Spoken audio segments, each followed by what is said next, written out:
आज है 31 जनवरी 2026 दिन शनिवार। Welcome back to clean news MP. चलिए देखते हैं मध्य प्रदेश की 25 फटाफट बड़ी खबरों को। इससे पहले आप न्यूज को कहां से देख रहे हैं हमें कमेंट में बताना बिल्कुल ना भूलें। साथ ही हमारे फेसबुक पेज को भी फॉलो करें। फेसबुक पेज का लिंक डिस्क्रिप्शन में दिया गया है। एमपी में तकनीकी उड़ान, 7 जिलों में खुलेंगे ड्रोन स्कूल, 50 पुलिसकर्मी बनेंगे मास्टर ट्रेनर। सिंगल्स 2028 को लेकर मध्य प्रदेश पुलिस ने तकनीक के सहारे सुरक्षा व्यवस्था को नया रूप देने की तैयारी कर ली। प्रदेश के 7 जिलों में ड्रोन स्कूल खोले जाएंगे, जहां 50 पुलिसकर्मियों को मास्टर ट्रेनर बनाया जाएगा। मेला क्षेत्र और आसपास के जिलों की निगरानी के लिए मध्य प्रदेश पुलिस देश के सबसे आधुनिक फिक्स्ड विंग ड्रोन खरीदने जा रही है। ये ड्रोन 6 घंटे तक लगातार उड़ान भरकर 100 किलोमीटर तक नजर रख सकेंगे। इसका मकसद भीड़ प्रबंधन और कानून व्यवस्था को और मजबूत करना है। 27% ओबीसी आरक्षण पर बढ़ा तनाव, सुनवाई चली तो आंदोलन की चेतावनी। मध्य प्रदेश में 27% ओबीसी आरक्षण को लेकर अनिश्चितता बनी हुई है। सुप्रीम कोर्ट में होने वाली सुनवाई एक बार फिर से टल गई। अब 4 फरवरी को सुनवाई की संभावना है। लगातार टलती सुनवाई से ओबीसी संगठनों का सब्र जवाब देने लगा है। ओबीसी महासभा ने बैठक कर आंदोलन की रणनीति पर मंथन किया। संगठन का कहना है कि सरकार सुप्रीम कोर्ट में मजबूती से पक्ष नहीं रख पा रही।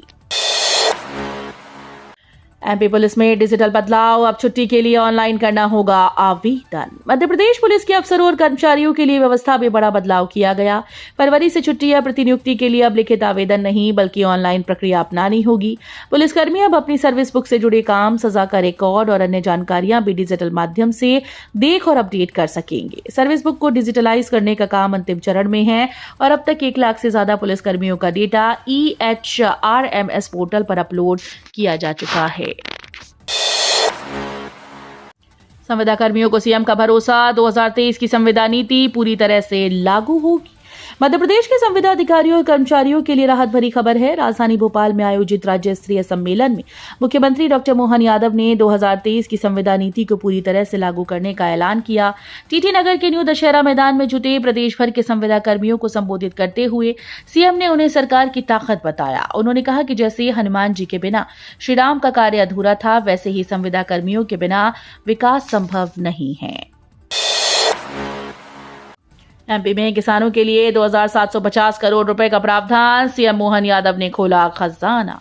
मध्य प्रदेश में 77वें गणतंत्र दिवस के मौके पर मुख्यमंत्री डॉक्टर मोहन यादव ने उज्जैन में राष्ट्रीय ध्वज फहराया और परेड की सलामी ली। उन्होंने स्वतंत्रता संग्राम सेनानियों और लोकतंत्र रक्षकों का सम्मान किया। समारोह में सीएम ने राज्य सरकार की 4 प्रमुख मिशन, युवा शक्ति, गरीब कल्याण, किसान कल्याण और नारी सशक्तिकरण का जिक्र किया। खासतौर पर किसानों के लिए 2750 करोड़ रुपए का प्रावधान किया गया है। एमपी के सभी सरकारी स्कूल्स में एक जैसी यूनिफॉर्म, नए सत्र से लागू। मध्य प्रदेश स्कूल शिक्षा विभाग ने बड़ा फैसला लिया। नए शैक्षणिक सत्र 2026-27 से प्रदेश के सभी सरकारी स्कूल में विद्यार्थियों के गणवेश एक ही रंग और डिजाइन की होगी। सांदीपनी विद्यालयों की तर्ज पर यह बदलाव किया जा रहा है। इस बार राशि के बदले स्कूल शिक्षा विभाग सभी स्कूल के विद्यार्थियों के लिए यूनिफॉर्म तैयार कराएगा।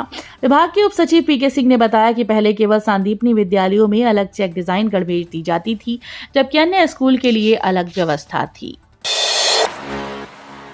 इंदौर में एलिवेटेड कॉरिडोर योजना, हाईकोर्ट में याचिका और मात्र 10% ट्रैफिक।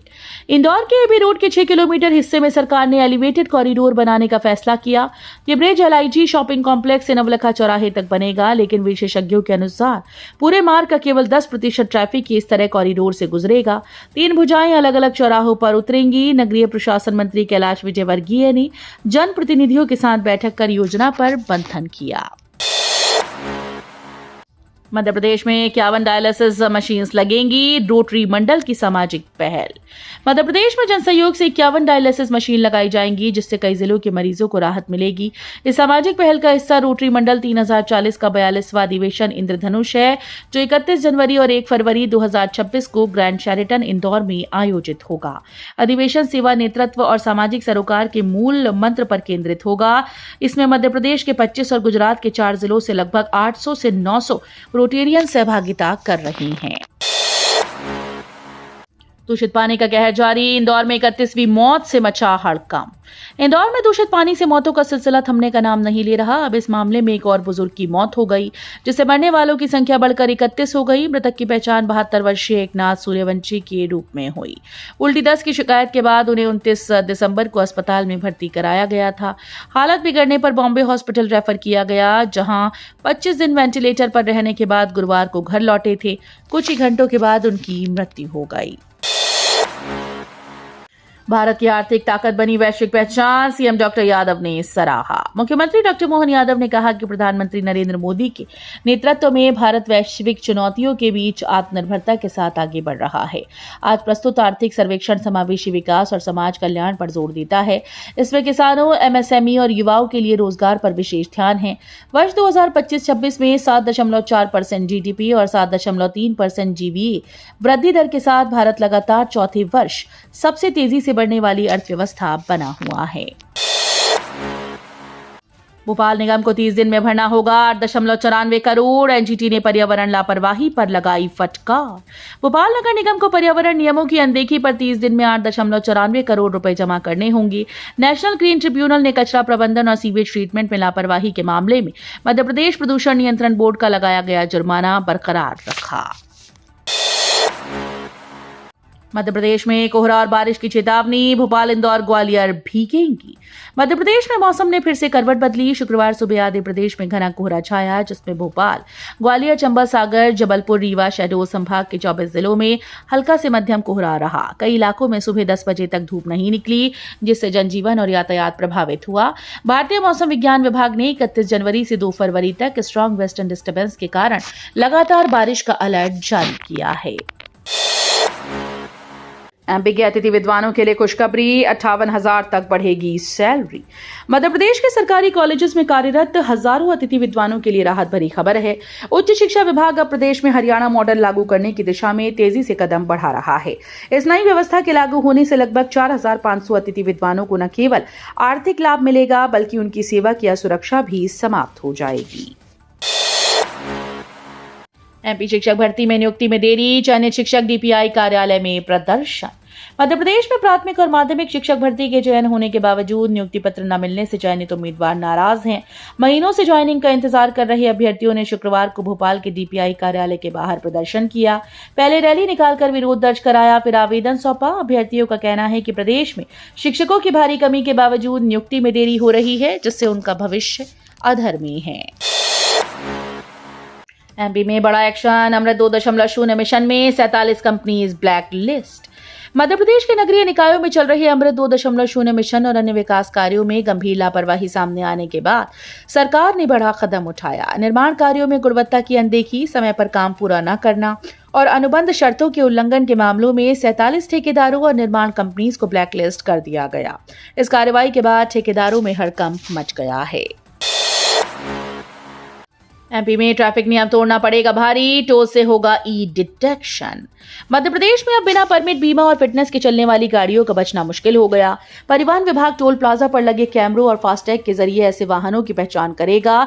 दस्तावेजों में गड़बड़ी मिलने पर सीधे ई चालान जारी किया जाएगा। इसके लिए परिवहन आयुक्त कार्यालय की ई डिटेक्शन सेल को राष्ट्रीय सूचना केंद्र की प्रणाली से जोड़ा गया। सरकार का कहना है कि इससे सड़क सुरक्षा बढ़ेगी, नियमों का सख्ती से पालन सुनिश्चित होगा। एमपी के रामानुज की बड़ी उपलब्धि, बिना इंटरनेट चलने वाला ऑफलाइन एआई स्टडी ट्यूटर तैयार। आर्टिफिशियल इंटेलिजेंस के दौर में मध्य प्रदेश के राजगढ़ के एक युवा ने कमाल कर दिखाया। 23 वर्षीय छात्र रामानुज बैरागी ने ऐसा एआई स्टडी ट्यूटर तैयार किया है जो बिना इंटरनेट के काम करता है। खुद प्रतियोगी परीक्षाओं की तैयारी कर रहे रामानुज ने इस ट्यूटर को पाइथन और HTML तकनीक की मदद से विकसित किया। ये ट्यूटर छात्रों को पढ़ाई में मार्गदर्शन देगा, वो भी ऑफलाइन। सीएम मोहन यादव ने किया एमपी के दूसरे मंदिर लोक का लोकार्पण, 2028 को लेकर दिया बड़ा संदेश। मंदसौर में मुख्यमंत्री डॉक्टर मोहन यादव ने भगवान पशुपतिनाथ लोक का भव्य लोकार्पण किया। करीब 25 करोड़ की लागत से बने इस मंदिर लोक को मध्य प्रदेश का दूसरा मंदिर लोक बताया जा रहा है। लोकार्पण से पहले मुख्यमंत्री ने भगवान पशुपतिनाथ की पूजा अर्चना की, यज्ञ में आहुतियां दी और आरती की। इससे पहले मल्हारगढ़ में अन्नदाता सम्मान समारोह के दौरान 1,17,000 किसानों के खातों में भावांतर भुगतान योजना के तहत 200 करोड़ रुपए सिंगल क्लिक से ट्रांसफर किए गए। अयोध्या बाईपास चौड़ीकरण 10 लेन के लिए 208 दुकानें हटेंगी, नोटिस से हड़कंप। भोपाल के अयोध्या बाईपास को 10 लेन तक चौड़ा करने की प्रक्रिया तेज हो गई। रत्नागिरी तिराहे से शुरू हो रहे इस प्रोजेक्ट के तहत 208 दुकानों को हटाया जाना है। प्रशासन की ओर से एसडीएम ने दुकानदारों को नोटिस जारी कर दिए हैं, जिससे इलाके में हड़कंप मच गया। दुकानदारों ने फैसले का विरोध करते हुए कलेक्टर से शिकायत की। IAFS मीट व वानिकी सम्मेलन का शुभारंभ, सीएम बोले प्रकृति के सानिध्य का सुख सबसे अलग। मुख्यमंत्री डॉक्टर मोहन यादव ने IAFS मीट व वानिकी सम्मेलन का उद्घाटन करते हुए वन विभाग की सराहना की। उन्होंने कहा कि वनकर्मी वन्य जीव और स्थानीय समुदाय के बीच सह अस्तित्व की भावना विकसित करने में अहम भूमिका निभाते हैं। कूनो राष्ट्रीय उद्यान में चीतों की पुनर्स्थापना, चंबल में घड़ियाल और नर्मदा में मगरमच्छों को स्वच्छंद छोड़ने के अनुभव अद्भुत है। सीएम ने कहा कि वन्य जीव संरक्षण वन विभाग की दक्षता और समर्पण से संभव हुआ है। एमपी सरकार सख्त, कॉलेज और विश्वविद्यालयों को अब छात्रों की सुरक्षा और नियमों का पालन अनिवार्य।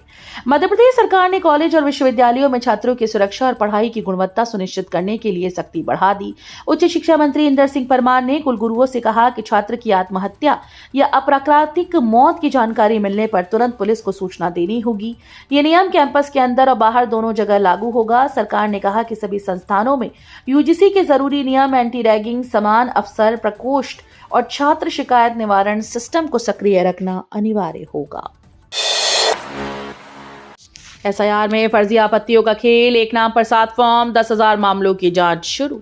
भोपाल में चल रहे विशेष गहन पुनरीक्षण के दूसरे चरण में मतदाता सूची की विश्वसनीयता पर सवाल खड़े हो गए। दक्षिण पश्चिम विधानसभा क्षेत्र से सामने आए मामले में एक ही व्यक्ति के नाम पर बार-बार आपत्तियां दर्ज कराई गई। कोटरा सुल्तानाबाद निवासी लीलाधर के नाम से 7 फॉर्म लगाए गए, जबकि उन्होंने किसी तरह की आपत्ति नहीं की। महर में खुलेगा केंद्रीय विद्यालय, शैक्षणिक सत्र 2026-27 से शुरू। शिक्षा के क्षेत्र में महर को बड़ी सौगात मिली। भारत सरकार ने महर में केंद्रीय विद्यालय की स्थापना को मंजूरी दी। ये विद्यालय शैक्षणिक सत्र 2026-27 से शुरू होगा। देश भर में स्वीकृत 85 नए केंद्रीय विद्यालयों की सूची में महर का नाम शामिल है, जिससे क्षेत्रवासियों में उत्साह का माहौल है। प्रारंभिक चरण में स्कूल यात्री निवास भवन में अस्थायी रूप से चलेगा। आवश्यक बुनियादी सुविधाएं और शैक्षणिक व्यवस्थाएं तैयार की जा रही हैं। यूजीसी नियमों पर दिग्विजय सिंह का बड़ा बयान, संसदीय समिति ने किया खुलासा। यूजीसी के नए नियमों को लेकर देश भर में जारी विवाद के बीच कांग्रेस नेता और राज्यसभा सांसद दिग्विजय सिंह ने बड़ा खुलासा किया है। शिक्षा संबंधी संसदीय स्थायी समिति के अध्यक्ष दिग्विजय सिंह ने साफ कहा कि समिति की सभी सिफारिशें यूजीसी ने नहीं मानी। उन्होंने बताया कि झूठे मामलों में सजा हटाने का फैसला पूरी तरह से यूजीसी का था। इसमें संसदीय समिति की कोई भूमिका नहीं है। वहीं सामान्य वर्ग को सूची से बाहर रखने पर भी समिति की ओर से कोई टिप्पणी नहीं की गई। भोपाल पुष्प प्रदर्शनी में विदेशी पौधों का जलवा, चीनी जापानी किस्में बनी आकर्षण। भोपाल के शासकीय गुलाब उद्यान में राज्य स्तरीय पुष्प प्रदर्शनी का आयोजन किया गया। मुख्यमंत्री डॉक्टर मोहन यादव ने कृषक कल्याण वर्ष 2026 के अवसर पर इसका शुभारंभ किया। प्रदर्शनी में प्रदेश भर से किसान दुर्लभ फूल और पौधे लेकर आए। खास आकर्षण बने चीनी और जापानी तकनीक से विकसित मिनिएचर पौधे, जिनकी कीमत 10,000 से 4 लाख रुपए तक है। तो ये थी आज की 25 फटाफट बड़ी खबरें। अगर आपको न्यूज पसंद आई हो तो वीडियो को लाइक और शेयर जरूर करें। धन्यवाद।